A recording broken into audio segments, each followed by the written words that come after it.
Some news stories from Ethiopia for you. Firstly, Tigray presidential spokesperson Getachew Reda has pointed out three things. He says international community must not overlook these three things, and these 3 points should be taken seriously by the IC. What are the 3 points? Secondly, commander of a government-backed militia in Oromia region has been killed. The killing happened in Amhara-Oromo clashes. In two previous videos, I reported about Amhara-Oromo clashes in Fintale Voreda of Oromia and in Manjar-Shankora Voreda of Amhara region.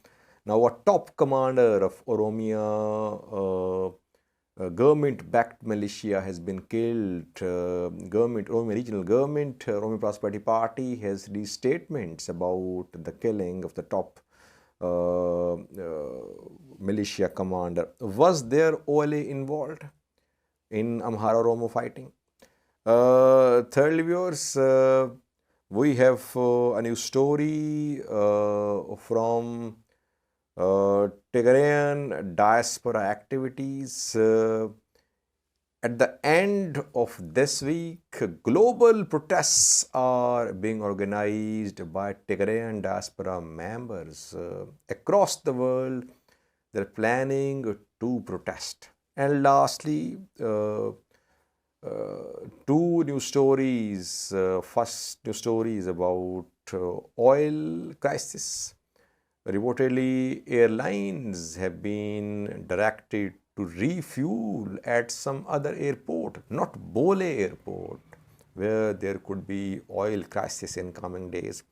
And lastly, prices of iron bars used in construction. Someone contacted me, said, Sajid, you're not speaking about that. Iron bar prices have gone up. It's hurting construction industry. It's hurting people who want to build their houses in Ethiopia. Firstly, Getachew Reda, who is Tigray's presidential spokesperson, member of TPLF's executive committee, has spoken.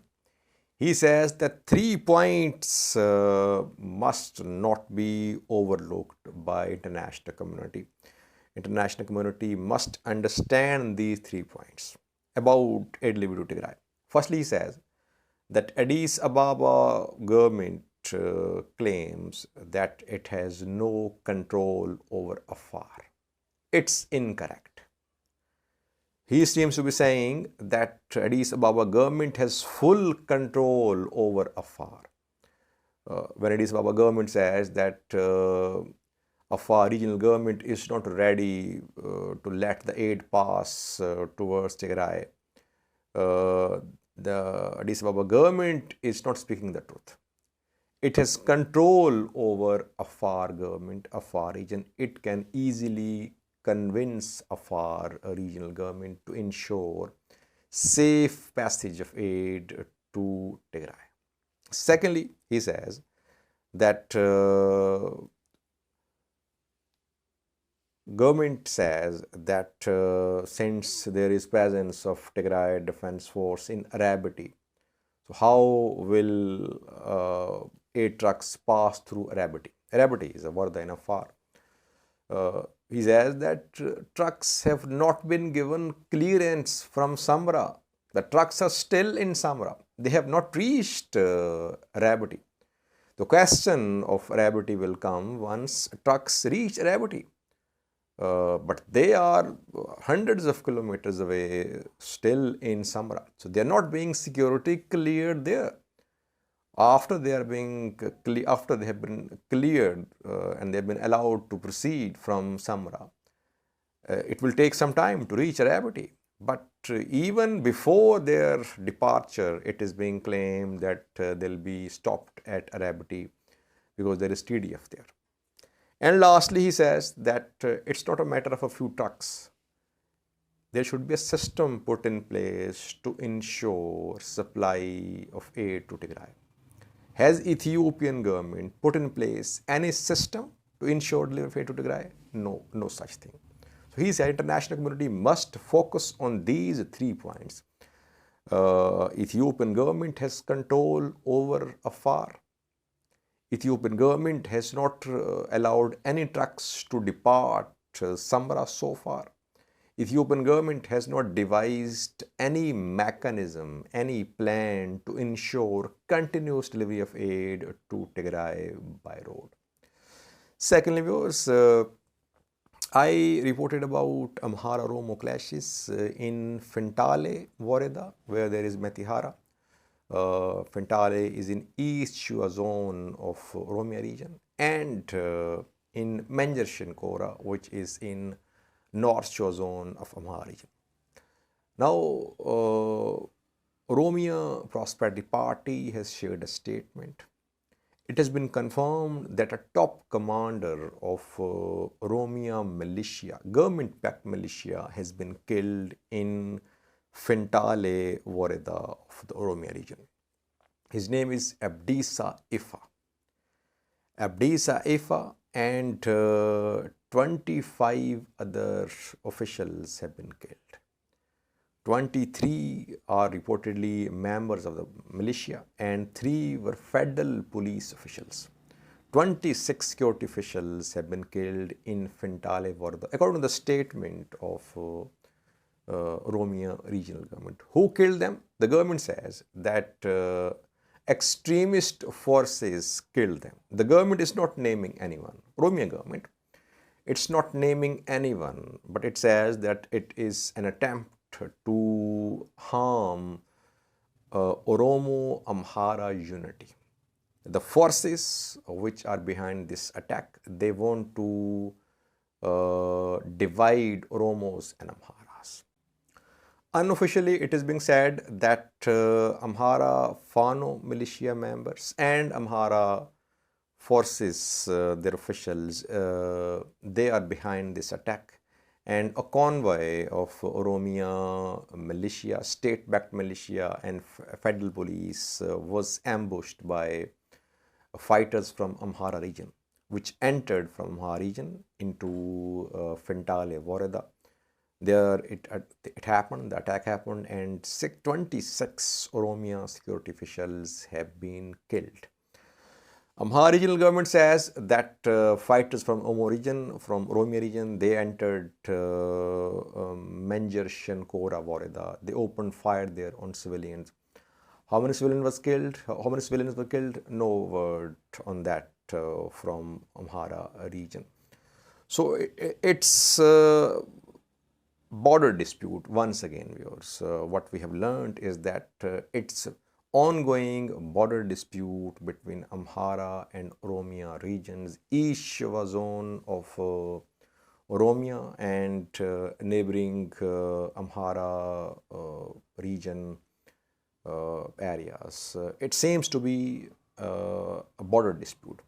Was there OLA involved?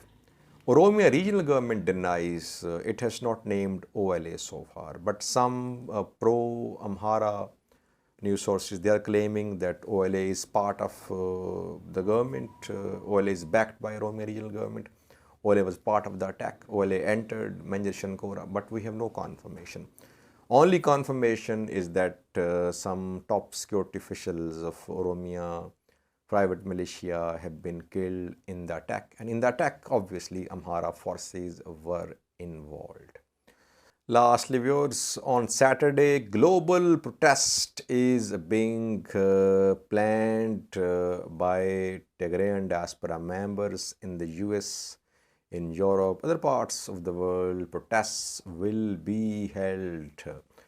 The protests will be held against alleged atrocities committed against Tigrayans. Atrocities have been committed, no doubt about that, against Tigrayans, but against the people in Amhara and Afar as well, where we have heard of war crimes there. Tigrayans are going to rally, they're going to demonstrate across the world on Saturday. In the US, flyers are being distributed, social media messaging is underway. Let's see how successful will this protest be, that remains to be seen. We have seen some mobilization work which is being done in Seattle, Denver, Washington, where flyers are being distributed, where people are being urged to attend Saturday's protests. We'll update you on Saturday. Let's see how big is going to be this show of Tigrayan diaspora that remains to be seen. But last night, Debretsion Gebremichael, Tigray's president, thanked Tigrayan diaspora for their role in the approval of S3199, the bill which has been passed by US Senate's Foreign Relations Committee. So in coming days, more such pressure is needed because two bills, S3199, HR0000, both are pending, one with US House and the other with US Senate. This demonstration is definitely a way of putting more pressure upon the US government to expedite the process that the bill should be passed immediately. Let's see. Update you on Saturday. Lastly, viewers, reportedly airlines have been directed to refuel at some other airport, not at Bole Airport. Why? Because there is shortage of fuel. Gradually, it's becoming a problem. I reported about that 2 days ago. People said, Sajid, it's not something that you should talk about. It happens in Ethiopia. But now it's becoming a serious problem. Airlines have been directed that they should refuel at some other airport in Ethiopia or outside Ethiopia. In coming days, there could be serious shortage of jet fuel at Addis Ababa airport. Lastly, iron bar prices have gone up several times in the past few months in Ethiopia. People have shared some prices with me. They say, Sajid, why aren't you speaking about that? 8 mm iron bar prices have gone up, used in construction industry, used by people to build their houses. Its prices have gone up. Government is not doing enough to control the prices. The prices will go up further. Why? Because Russia is one of the leading exporters of iron. Ukraine as well. Russia and Ukraine are among top 10 iron exporters of the world. If Russia-Ukraine conflict goes on, iron prices, fuel prices will be higher in coming days. Ethiopian economy already under stress could face a challenge, a serious challenge in coming days. If there is no assistance from any other country, and especially in case of sanctions, more sanctions from the US, we could see serious problems for Ethiopian economy. Thanks for watching.